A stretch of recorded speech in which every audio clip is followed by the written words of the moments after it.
Broncos at Jaguars. This is a Broncos squad that went out and looked like a pretty competent team against the New York Football Giants. Goes out, win convincingly against them. The Jags, on the other hand, look like, and according to our power rankings over at thelines.com, the worst team in the league, as they were blown out by the team that went in, considered to be the worst team in the league, in the Houston Texans. Right now, the Jaguars, 6-point underdogs at home to the Broncos. And Steven, good for you, my friend, that you have stepped up and made a bet on this one, because having a Jags ticket in my account is something I might not have all year long because I don't want to endure it. But hey, I'm envious of you, my friend. Jags +6. What are you looking at here? Yeah, just like you and the Colts, I might take this one on the chin this week, because I do think that there is a chance that the Jaguars and Urban Meyer is just stealing money, and this is a dumpster fire of a situation as the year goes on. But for week one and only 60 minutes of football affecting this line, I'm going to trust what the market thought of these teams coming into the season. The look-ahead line for this game was Denver -3. It's up a full 3 points to Denver -6. The Denver win totals went from 8.5 and reopened to 10.5 in week one. Yeah.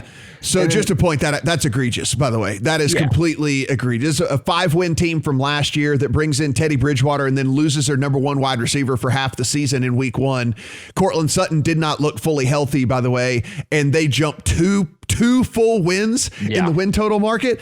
I hammered that yesterday, and so I have the under. Yeah, if you tell me this is 11-6 team at the end of the year, then again, I don't know what I'm talking about. But continue on, Stephen. Yes. Yeah, I'm just playing a number here, right? I mean, this is a Denver team that has seen a big change after one game in their outlook in the market here. So I'm going to take Jacksonville +6. Denver was a 3-point favorite at the Giants. So are we going to just accept that they are now double that after one game at Jacksonville? I do not accept that yet. Obviously acknowledging the fact that with more data, Jacksonville could be a dumpster fire. But at this point, I'm going to play a number here. The Jaguars and Giants were rated very similarly coming into the season. So for that to now be double the spread this week, I'm gonna play a number and hope that after one game was just a small sample size and take Jacksonville in the points here. I will acknowledge, though, that if you want to wait and see if this somehow with some public money on Denver gets to 7, I would, it's not a bad play to go to try and get that 7, but at least in the midweek here, it went to 6.5 and came back down to 6. So I'm not sure it's going to get to 7. Brad, you and I don't have a play on this one.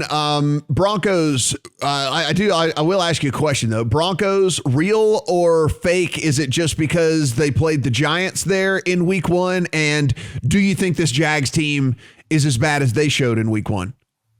Well, I like the Broncos. I bet the Broncos last week. Mm-hmm. I think the defense is probably like a top 5 unit in the NFL, given the depth at corner and edge rusher. The offense is good. Teddy can just play point guard kind of and just chuck short passes out there. Offensive line is a question, but you don't really think the Jags have got the people to hurt them there. The Jaguars, it's tough, isn't it? Because I think historically you would make money betting the Jaguars. Like after getting blown out week one against the terrible team and now getting 6 at home. This is the spot. The sort of the old school sharks, but right, yeah, we bet the Jaguars here. But the kind of the noise coming out of the camp, Urban Meyer being asked about the USC job and kind of mumbling at his shoes. I can't do that.